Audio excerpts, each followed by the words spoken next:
Hi, did you know that there are 13 critical errors in how you think that will sink you? I'm Dr. Pam Garcy.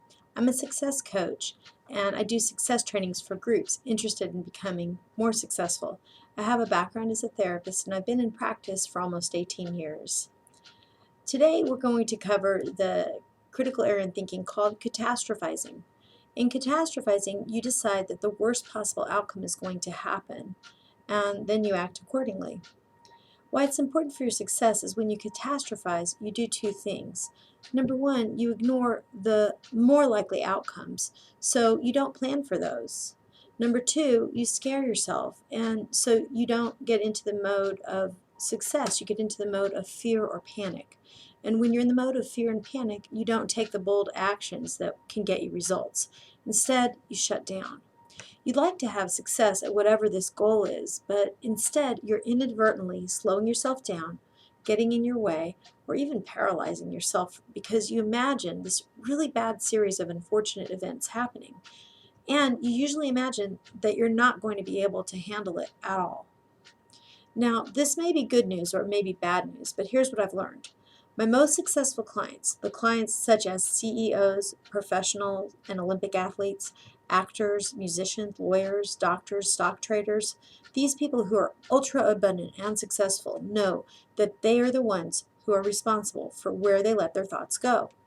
If you'd like to be able to have the most successful outcome happen in your life, then one way is to start paying attention to where you let your thoughts go.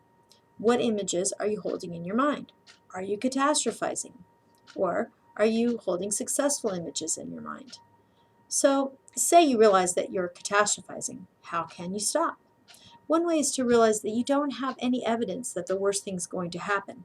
Unless you're an amazing psychic, you probably can't predict the future. Another way is to make a list which includes the worst thing that could happen, but also includes the best thing that could happen and the most likely things that could happen. Let your mind hold the best thing that can happen in its imagery instead. This will help you to start to become more objective and maybe even get excited about possible good things that you can take away from this. Last but not least, you could find an image online that exemplifies the best outcome and focus upon it a little each day. Allow your mind and actions to help you create what you want instead of what you don't want. So that's your critical error for today, and I hope you'll watch your thinking and that you'll allow yourself to sail toward success instead of sink. And my call to action to you is to tune into my next success coaching video about the third critical error in thinking that can sink you.